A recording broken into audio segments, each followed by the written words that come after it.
Nah, sekarang kita akan mulai bahas dari ingredients listnya saja. Nah, karena ini sabun, kita tentu saja bahan paling utama yang paling penting adalah surfaktannya. Oke, jadi kita akan membahas surfaktannya dulu saja. Nah, sabun ini ada 4 jenis surfaktan. Ada Kokamid DEA, ada amonium lauret sulfat, ada Kokamid dipropylbetaine, dan ada sodium lauryl sarkosenat. Ada 4 jenis surfaktan.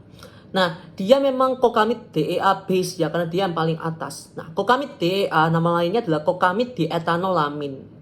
Nah, Kokamid dienolamin itu cenderung merupakan sebuah surfaktan yang dia itu gentle, tidak se-stripping dari sodium lauryl sulfat atau SLS, tidak se-stripping SLS, dan dia juga cenderung mudah dan cenderung bisa untuk ditolerir oleh kulit yang sensitif juga, tidak masalah sebenarnya. Kokamid DEA itu merupakan sebuah surfaktan yang dia itu thick ya, bisa dibilang konsistensinya dia itu juga thick, tebal. Jadi Kokamid DEA itu juga bisa digunakan untuk mengentalkan produk ini. Jadi untuk meningkatkan kekentalan produk bisa menggunakan Kokamid DEA. Kokamid DEA konsentrasinya bisa sekitar 4%, 6,5%, 8% tergantung dari yang memformulasikan gitu kan. Nah, permasalahan dengan Kokamid DEA gitu kan ya. Mungkin saya kalian lihat di website yang kayak EWG atau Inci apapun, aku nggak tahu itu namanya apa. Dia mungkin bakal ada di ingredients yang hazardnya tuh atas. Mungkin bisa bilang dia tuh red flag ya. Jadi tingkat bahayanya dia tuh tinggi gitu loh. Nah, kenapa gitu kan kok bisa kayak gitu loh? Kalau gitu berarti bahaya atau enggak, Kak? Oke, aku jelaskan dulu. Nah, dia kenapa kok tinggi gitu kan? Kokamid DEA, diethanolamid ya. Dia tuh cenderung tidak stabil, oke? Dia tuh cenderung tidak stabil dan gampang membentuk senyawa yang namanya N-nitrosodiethanolamin. Nah, N-nitrosodiethanolamin ini merupakan senyawa pembentuk kanker di hewan, ya kan?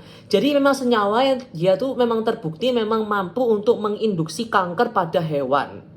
Nah, jadi makanya kayak ini karsinogenik nih bagi si hewan gitu kan. Jadi orang-orang dari apa ya? Dari penelitian tersebut orang-orang mulai kayak berarti kalau kami DEA ini bahaya gitu kan karena dia animal non carcinogenic. Jadi orang-orang mau kayak ini bahaya deh. Dan akhirnya dari 2012 itu sudah mulai banyak pabrik-pabrikan tuh di Eropa yang menarik supaya Kokamid DEA itu jangan dipakai lagi di produk-produk mereka tuh sebenarnya sudah banyak. Cuma ya anehnya adalah jurnal yang nge-backing itu tidak terlalu banyak yang pertama. Dan yang kedua adalah konsentrasi Kokamid DEA-nya yang dites itu tinggi banget gitu loh. Jadi kalau misalnya kamu pakai Kokamid DEA segitu di produk kayak sabun begini, kok kelihatannya juga tidak mungkin ya. Jadi anggapannya kayak lah itu masih bisa kita tolerir lah untuk Kokamid DEA-nya. Jadi nggak masalah kurang lebihnya. Kemudian dia juga mengandung Kokamid dipropylbetaine, nggak masalah dia gentle untuk kulit. Cuma bagi kalian yang memang menderita eksima atau dermatitis ya mungkin kayak agak mau berhati-hati karena dia bisa men-trigger eksima sedikit. Kemudian produk ini juga mengandung amonium lauret sulfat. Amonium lauret sulfat itu anggapannya kayak sodium lauret sulfat yang kalian gantikan aja udah kationnya itulah. Jadi kalian ganti aja di depan itu. Jadi digantikan sama amonium. Nah, amonium lauret sulfat sama sodium lauret sulfat stripping mana, Kak? Bisa dibilang kurang lebih mirip ya. Mirip. Jadi amonium lauret sulfat akan aku samakan dengan sodium lauret sulfat. Karena dia agak di bawah dikit sebenarnya tidak masalah untuk aku. Kemudian produk ini juga mengandung sodium lauryl sarkosenate. Nah, ini yang merupakan sebuah surfaktan bisa dibilang lebih gentle dibandingkan sama yang lain-lainnya. Dia gentle aman untuk kulit yang sensitif juga nggak masalah, dia nggak stripping kulit. Kemudian untuk bahan bagusnya dia mengandung salicylic acid, ya kan? Ada salicylic acid BHA di sini. Konsentrasinya berapa, Kak? Nah, dia nggak ngomong konsentrasinya berapa, jadi kita akan main tebak-tebakan. Kita anggap fenoxietanol itu konsentrasinya dimaksimumkan sama dia. Konsentrasi maksimum dari fenoxietanol adalah 1%. Biasanya 1% ya konsentrasi fenoxietanol. Berarti kalau ini fenoxietanolnya ada di bawah salicylic acid, berarti kita bisa assume kalau salicylic acid itu paling sedikit 1% di produk ini. Jadi kelihatannya salicylic acid produk ini adalah sekitar 1 sampai 1,5% atau bisa sampai 2% juga. Jadi bisa dibilang konsentrasinya cukup oke lah untuk membersihkan kulitmu juga. Jadi dia ada salicylic acidnya setidaknya 1%. Nah, salicylic acid ini fungsinya adalah sebagai apa? Merupakan keratolitik. Dan dia tuh mampu untuk mengeksfoliasi kulit, mampu untuk menembus ke dalam pori-pori kulit, menghilangkan blackheads, whiteheads, mampu untuk mencegah pertumbuhan jerawat, mampu untuk kayak berusaha untuk menghilangkan penyumbatan pada pori juga.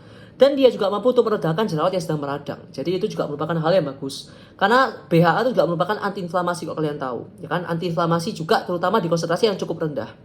Kemudian produk ini juga mengandung allantoin sama pantenol. Allantoin dan Panthenol itu merupakan ingredients yang bisa dibilang soothing dan hydrating kulit. Jadi nggak apa salah, bagus untuk kulit. Ada witch hazelnya di sini, Hamamelis virginiana. Witch hazel itu merupakan sebuah astringent ya. Jadi mampu tuh menciptakan kelihatan kayak pori-pori kulit kalian tuh mengecil, ya kan? Astringent effect. Terus Hamamelis virginiana juga merupakan sebuah zat yang antibakteri ya. Jadi mampu untuk ya anggapannya untuk mengurangi bakteri penyebab jerawat. Nah, yang ketiga, witch hazel juga merupakan anti-inflamatori. Jadi mampu untuk meredakan kemerahan dan inflamasi. Namun banyak orang yang tidak suka sama witch hazel, ya kan? Banyak yang nggak suka sama witch hazel karena ya witch hazel tidak akan membuat kulitmu jadi lebih bagus, namun tidak akan membuat kulitmu juga menjadi lebih buruk. Kecuali kalau kamu menggunakan witch hazel yang tinggi banget gitu kan, misalnya kayak 100% witch hazel atau distilled witch hazel ya, itu mungkin agak-agak mengiritasi kulit. Namun kalau konsentrasi rendah kayak gini sebenarnya dia sebagai anti-inflamasi loh sebenarnya. Jangan salah. Kemudian dia juga mengandung dia ada etanolnya. Oke, ada etanolnya sedikit di bawah, ada alkoholnya. Kok ada etanolnya, Kak? Itu sebagai pelarut. Pelarutnya apa? Pelarutnya dari salicylic acid. Karena salicylic acid tidak larut dalam air, larutnya dalam alkohol. Jadi perlu untuk melarutkan salicylic acidnya. Dan dia pengawetnya sebenarnya dia mengandung methyl chloroisothiazolinone dan juga methyl isothiazolinone. Nah, ini pengawet yang memang bisa dibilang dia tuh di-ban sama namanya National Eczema Association. Karena methyl isothiazolinone dan methyl chloroisothiazolinone itu mampu untuk nge-trigger perkambuhnya eczema kalian. Jadi kalau kalian menggunakan itu bisa men-trigger kambuhnya eczema dan dermatitis kulit kalian. Jadi kalau misalnya kalian memang mengalami dermatitis dan eczema, jangan pakai produk ini.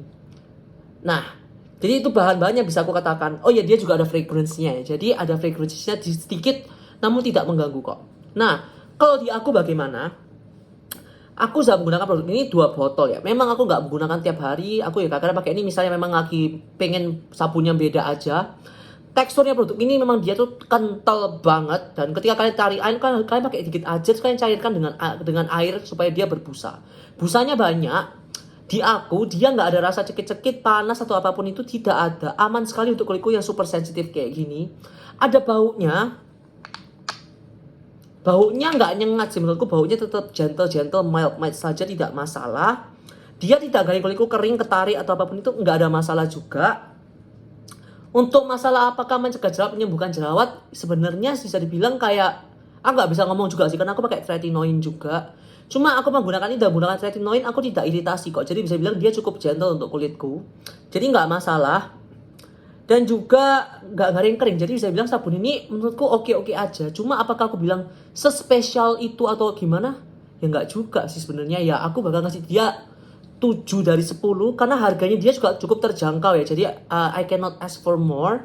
Cuma ya memang dibilang stok chair kakaknya dia Acne Care Lab ya enggak gitu. Cuma dia lebih lembab, tidak stripping juga sih. Jadi itu yang membuat aku lebih suka dari produk ini juga. Nah, yang aku suka juga adalah dia memang nggak garin aku jerawatan, nggak garin purging, nggak garin comedogenic, nggak garin apa itu enggak juga. Jadi menurutku ini merupakan produk yang oke juga misalnya kalian mau pakai. Dan juga dari masalah kita jadi bahas ingredients list panjang banget kayak gitu, masa aku cuma reviewnya pendek gitu kan ya.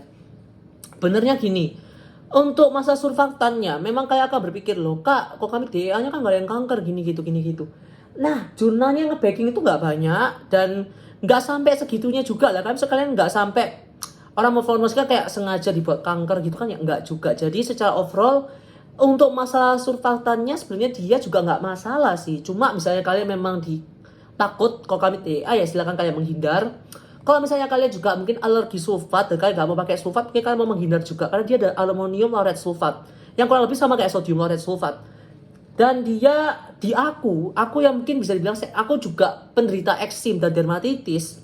Cuma methyl chloroisothiazolinone sama methyl isothiazolinone itu tidak masalah di kulitku. Jadi bisa dibilang ya aman-aman saja untuk kulitku yang super sensitif juga. Dan juga nggak ada kering, nggak ada ketarik, nggak ada panas, nggak ada apa-apa sih. Jadi in overall I like this product untuk digunakan sehari-hari. Biasanya aku gunakan dia tuh kalau misalnya kulitku memang cenderung oily banget ya, karena dia ada salicylic acidnya. Jadi mampu untuk membersihkan kulit lebih dalam lagi dan juga untuk menghilangkan minyak berlebih pada wajah. Kak, apakah dia bisa sebagai pengganti exfoliator? Jawabanku adalah tidak. Tidak bisa sebagai pengganti exfoliator. Kenapa? Karena exfoliator itu perlu waktu tertentu untuk bekerja di kulitmu sebelum kalian bilas. Itu itu dia perlu waktu tertentu. Sabun ini kan kalian cuma pakai 1 menit sih, 2 menit lah maksimal. Kalian kan nggak mungkin ngekum sabun selama itu ya. Jadi untuk masa eksfoliasinya, aku bakal ngomong dia ada kemampuan eksfoliasinya, namun bukan sebagai pengganti exfoliator. Karena dia bukan pengganti exfoliator, dia hanya sabun yang ada BHA untuk bisa membersihkan kulit lebih bersih lagi, untuk mencegah pertumbuhan jerawat dan untuk mengurangi peradangan pada jerawat. Namun bukan sebagai exfoliator. Oke, itu yang harus kalian highlight. Witch hazelnya gimana kak? Nggak masalah, untuk kulit sensitif juga witch hazel nggak masalah. Benernya bermasalah kalau kulit yang sangat sensitif dan juga konsentrasinya tinggi banget. Dan ini konsentrasinya tidak terlalu tinggi, jadi menurutku ini aman juga untuk kulitku yang sensitif juga. Jadi secara keseluruhan, apakah ini di-approve oleh Kak Steven? Jawabannya adalah di-approve. Aku suka sama produk ini karena dia ada BHA-nya, dia juga harganya terjangkau, jadi sehari-hari nggak bakal ngadain kamu bokek. Karena sabun BHA aku yang lain harganya mahal-mahal dan aku emang mau memakai produk itu. Harganya terjangkau dan I think this works really well for me dan semoga saja juga bagus untuk kamu. Oke, jadi sekian dari aku. Thank you so much for watching. See you next time. Bye.